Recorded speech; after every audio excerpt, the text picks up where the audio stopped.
आज हम बात करेंगे ओज की।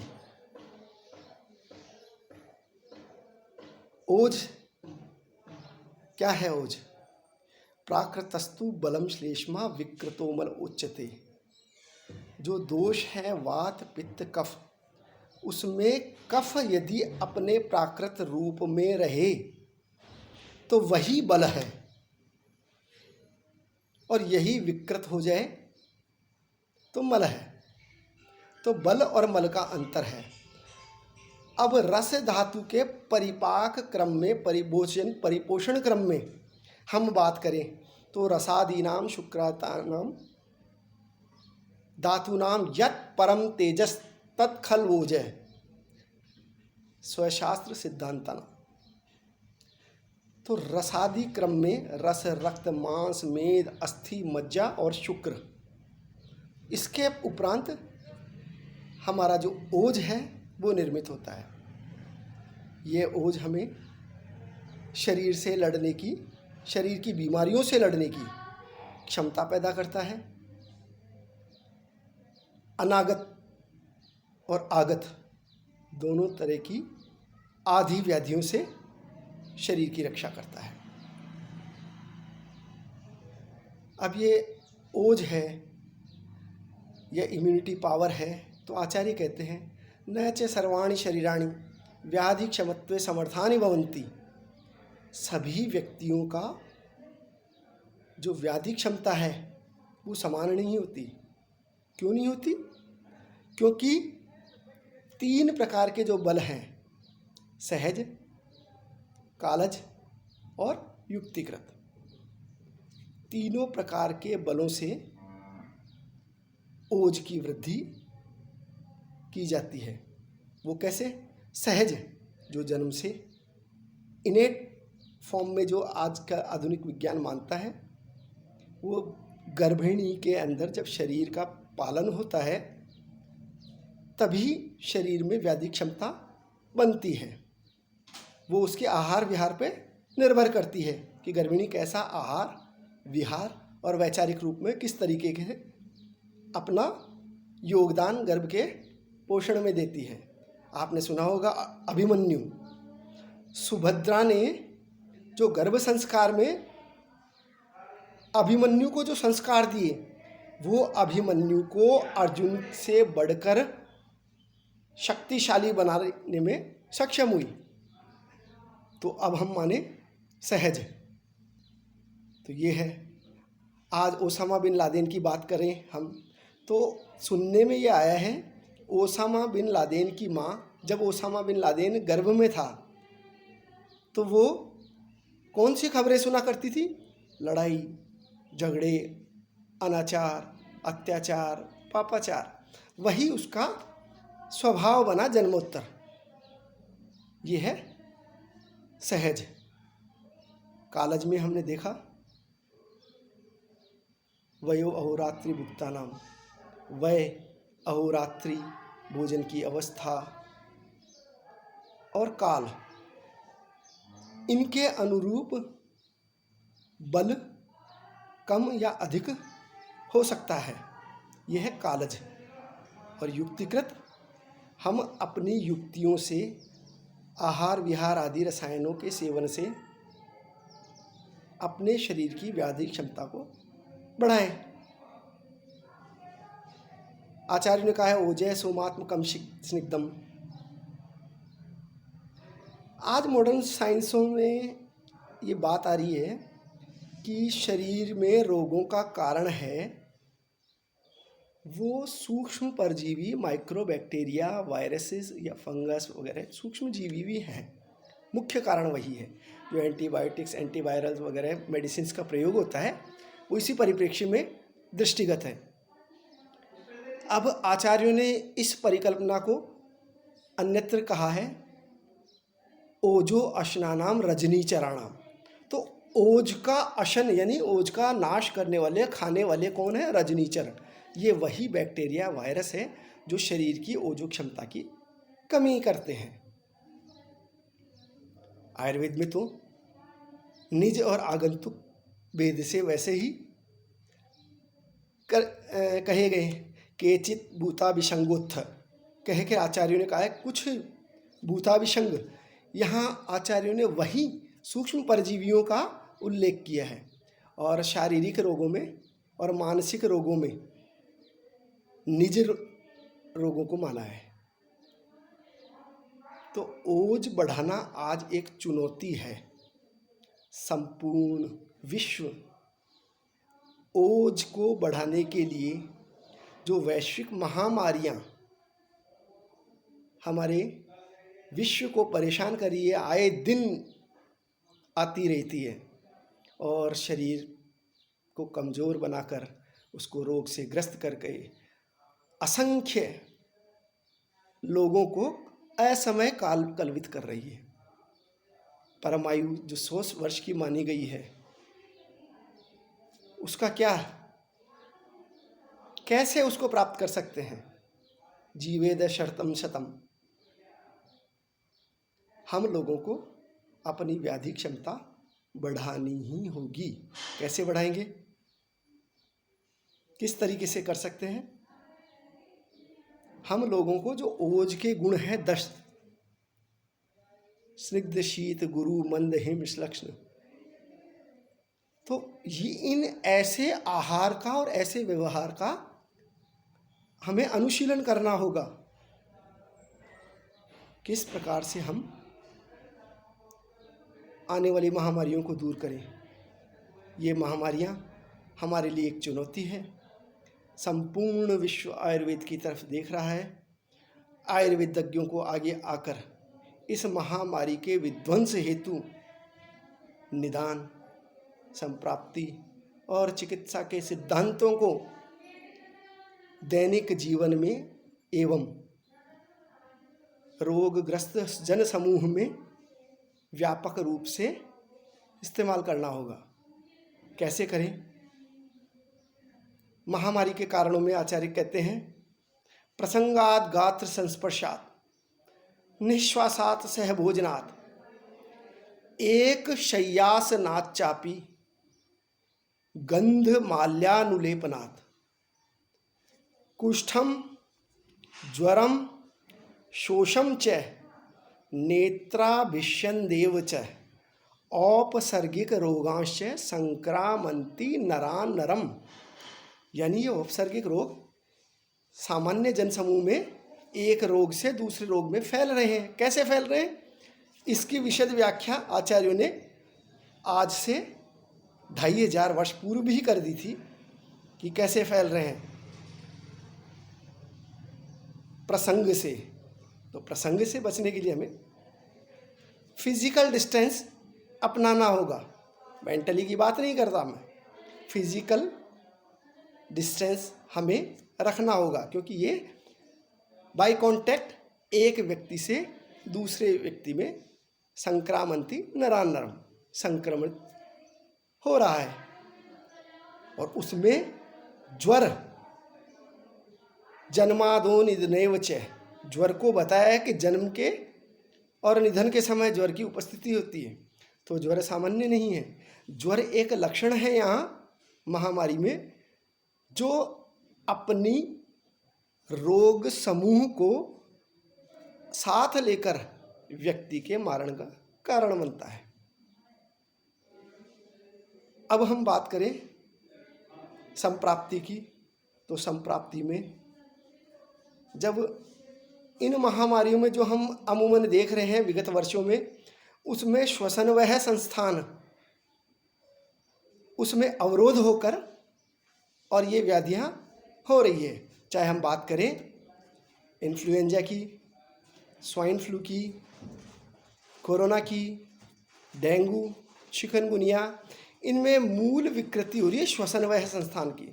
और श्वसन वह संस्थान में जो कंठस्थ प्राण उदान वायु है उसका अवरोध हो जाता है, और उसका अवरोध होने से प्राणवायु उसको शरीर में कफ के साथ में, जो छाती में उरस्थ कफ है उसके साथ में उसका संग हो जाता है। संग मतलब रुकना। अब ये उदान, प्राण और कफ ये शरीर में रुकेंगे। दोषों की उचित स्थिति नहीं होने से वो संग को प्राप्त करके वहाँ पे विषमता और रोग पैदा करते हैं। तो क्या होगा? लगभग सभी महामारियों में देखा गया है ज्वर, कास, श्वास, छींक, नाक से पानी आना या नाक रुक जाना, छाती में तीव्र कष्ट होना, श्वासावरोध होना, ये सब विषमताएं देखी गई है। कहीं कहीं दोष उदरस्त होकर छर्दी यानी उल्टी और अतिसार यानी दस्त, इनको भी पैदा कर देते हैं। तो ये शरीर में स्थित होकर शरीर को अत्यंत जीर्ण करने की स्थिति में आते हैं। और चूंकि यदि ये महामारी का स्वरूप है तो ये जर और जो शोष के लक्षण है, भक्त द्वेष है, ज्वर है, शास है, कास है, शोणित दर्शन है, स्वरवेदश्च जायते, तो ये स्थितियां संक्रामंती नरान नरम वाले सिद्धांत से एक मनुष्य से दूसरे मनुष्य में छाती। इस तरीके से हमने देखा कि कफ और वात दोष की इसमें स्थिति ज़्यादा होती है। अब चिकित्सा सिद्धांतों की बात करें तो सन्निपात की जो स्थिति होती है उसमें आचार्य कहते हैं कफ स्थानानुपूर्व सन्निपात ज्वरम जयेत। तो कफ की चिकित्सा सर्वप्रथम करनी होगी। कफ की चिकित्सा के लिए वही सिद्धांत होंगे। कौन से सिद्धांत होंगे? दोषा क्षीणा व्रहितव्या, कुपिता प्रशमयित्व्या और वृद्धा निर्हर्तव्या। तो वृद्ध दोषों को शरीर से बाहर निकालना है और जो कुपित हुए उनका प्रशमन करना है, और क्षीण हो गए उनको बढ़ाना है। तभी जो स्वस्थ व्यक्ति की जो है वो स्थिति पैदा होगी। कौन सी स्थिति? सम मांस प्रमाणस्तु सम संगननो नर दृढ़ेन्द्रिय विकाराणाम न बलेन अभिभूयते क्षुत पिपासा आतप सह शीत व्यायाम संसह समपक्ता समजरा सममांस चयोमतम। तो ये स्थिति लाने के लिए हमें दोषों को समावस्था में लाना होगा। उनका पाचन सही हो, दोषों का रसादि धातु अपने भोजन परिपोषण क्रम में उचित रूप से संयोजित हो। तो अब आचार्यों ने जो कारण बताए हैं उसमें ये है, वो बताया आचार्यों ने सबसे पहले उन कारणों का निवारण होना चाहिए। जो पुरानी जो महामारियां हैं उसमें सोशल डिस्टेंसिंग, चाहे वो स्पेनिश फ्लू हो या फिर कोरोना में सोशल डिस्टेंसिंग का पालन किया है, तो वो इसी सिद्धांत से है। संक्षेपतः क्रिया योगो निदान परिवर्जनम, निदान से ही परिवर्जन कर दो, उस निदान के सेवन को हटा दो। हमने हटा दिया, परिणाम बढ़िया। आधी बीमारी तो इसी तरह से ही खत्म हो जाती है। आचार्य कहते हैं पथ्ये सति गदार्थस्य किमौषध निषेवणे, पथ्ये सति गदार्थस्य किमौषध निषेवणे। यदि हम पथ्य पूर्वक रहेंगे तो औषधि की आवश्यकता ही क्या है, और अपथ्य से रहेंगे तो फिर औषधि का उपयोग क्या है। वही चीज़ यहाँ दिखाई दे रही है। तो निदान का परिवर्जन किया हमने, आधी बीमारी तो यहीं खत्म हो गई। दूसरी आचार्य कहते हैं दोषों की लक्षणों के अनुसार भी चिकित्सा की जा सकती है। लक्षण की लाक्षणिक चिकित्सा है। अब आचार्य कहते हैं नाम पर मत जाओ, रोग असंख्य है, हर बीमारी का नामकरण होना जरूरी नहीं है। युगानुरूप जो व्याधियां उत्पन्न होगी उनके नाम भिन्न हो सकते हैं, लेकिन चिकित्सा सिद्धांत एक ही रहेगा। अब यहाँ चिकित्सा सिद्धांत क्या है? वात और कफ का बैलेंस बनाना है। यहाँ कफ को सबसे पहले हम करेंगे कफ स्थानानुपूर्व चिकित्सा करेंगे, क्योंकि सन्निपात ज्वर है। यदि सामान्य ज्वर कास की स्थिति होती है तो हम सामान्य औषधियाँ जैसे कुटकी, चिरायता, सुदर्शन, निम्बपत्र, गुड़ुचि, गिलोय जो एक इम्यूनोमोड्यूलेटर है, शुंठी, काली मिर्च, पीपल इत्यादि प्रयोग करके हम सामान्य ज्वर की चिकित्सा कर सकते हैं। यही स्थिति कास के यदि लक्षण हो तो हम कास की चिकित्सा में करेंगे। कास की चिकित्सा में हम कंटकारी, वासा, सोमलता, मधुयष्टि, शुंठी, काली मिर्च, पिप्पली, तुलसी पत्र, आर्द्रा, मधु, इन सामान्य काष्ठ औषधियों का प्रयोग करके हम कास की चिकित्सा कर सकते हैं। अब हम श्वास के यदि लक्षण साथ में हो तो हम श्वास की चिकित्सा के लिए क्या सोच सकते हैं? काकड़ा सिंगी, भारंगी, पुष्कर मूल, इसके अतिरिक्त शुंठी, काली मिर्च, पीपल, मधुयष्टि, सोमलता और कुछ विशेष विषौषधियाँ हैं।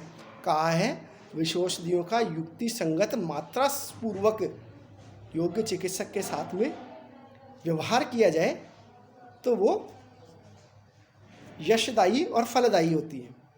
तो यहाँ हम बात करेंगे विषौषधियों में धतूर पत्र स्वरस है, अर्कमूल है।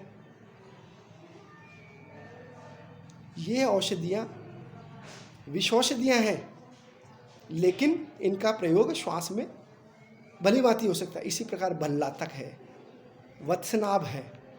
इन विषौषधियों को ज्वर में हम प्रयोग करें तो ये मात्रापूर्वक दी हुई औषधियाँ फलदायी होती है। अब हम बात करें अंगमर्द, शरीर टूटना, शरीर की इम्यूनिटी पावर कम होना, तो उसमें दशमूल गण की जो औषधियाँ हैं वो हमारे अंगमर्द प्रशमन द्रव्य भी हैं। इनके साथ में हरिद्रा का प्रयोग बहुत फलदायी होता है। अब इनके साथ में क्योंकि हमें शरीर की जीवनी शक्ति बढ़ानी है, तो शरीर की जीवनी शक्ति बढ़ाने के लिए जो ओजो वर्धक दवाइयाँ हैं, वनौषधियाँ हैं, अश्वगंधा, मधुयष्टि, शुंठी, पिप्पली, मरीच,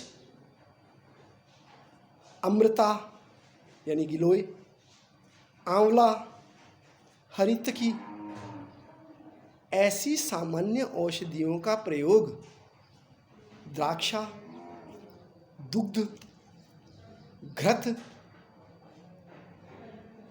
मधु आदि के साथ में भिन्न भिन्न प्रकार से पथ्यक्रम को लेते हुए अनुपान की विभिन्नता के अनुसार रोग एवं रोगी की स्थिति के अनुसार प्रयोग करेंगे। अब हम बात करेंगे चिकित्सा में रस औषधियों की या योगों की। जो आयुर्वेद कल्पित योग हैं उसमें रस औषधियाँ प्रयुक्त हुई है। क्षिप्रम आरोग्यदायित्वात् औषधेभ्यधिको रस है, अल्प मात्रोपयोगित्वात् रुचेर प्रसंगत। तो अल्प मात्रा में और शीघ्र लाभ दिलाने के लिए रस औषधियाँ मुख्य रूप से इन रोगों में कार्य करती है। जैसे ज्वर, कास वगैरह के लक्षणों के अनुसार, रोग समूह के अनुसार कि ज्वर है, साथ में प्रतिश्याय है, जुकाम है, खांसी है, श्वासकस है या नहीं है, श्वासावरोध है या नहीं है, कफ का प्रकोप या वायु का प्रकोप बहुत ज़्यादा है, शरीर बिल्कुल बंधा हुआ सा है, लगता है कि प्राणवायु बिल्कुल अवरुद्ध हुई हुई है। उन सभी स्थितियों का दोषों की अंशांश कल्पना करते हुए शरीर की प्रकृति विकृति, शरीर का संघनन और शरीर का सार, व्याधि, वय, शरीर को साथ में चीज़ें, आहार शक्ति, बल शक्ति, व्यायाम शक्ति, इन सभी को देखते हुए रोगी की 10 विध परीक्षा करते हुए तत्पश्चात यदि रसौषधियों का प्रयोग किया जाए तो मित्रों निश्चित रूप से आप विश्वास कीजिए हर तरह की महामारी में ये फलदायी होगी। कौन सी औषधियाँ हैं? संजीवनी वटी है, महालक्ष्मी विलास रस है, आरोग्यवर्धिनी है, संशमनी वटी, ये औषधियाँ हैं। और कास वगैरह की स्थिति यदि ज़्यादा है तो चंद्रामृता रस है। साथ में श्वासावरोध, श्वास कष्ट के हैं तो शतपुटी अभ्रक भस्म है। इसके अतिरिक्त मल्ल सिंदूर, ताल सिंदूर, रस सिंदूर यानी पारद गंधक से जारित औषधियाँ एवं सोमल यानी हड़ताल के जारण से बनी हुई औषधियाँ श्वास के रोगियों में अत्यंत लाभकारी होती है। ये परीक्षण करने का विषय है। यदि आपको इनमें शंका है तो आप परीक्षण कर सकते हैं, बिल्कुल कर सकते हैं, लेकिन आयुर्वेद के सिद्धांतों का पालन आपको करना होगा। आयुर्वेदोपदेशेषु विधेय प्रमादन है, तो उसको परम आदर के साथ में आप लोग देखिए, निश्चित रूप से आपको सफलता मिलेगी। और आज इस महामारी का जो तेज है, महामारी का जो प्रकोप है, उससे महामारी विध्वंस के आप असली रूप में वॉरियर्स, असली रूप में नायक बनेंगे। जय हिंद, जय भारत।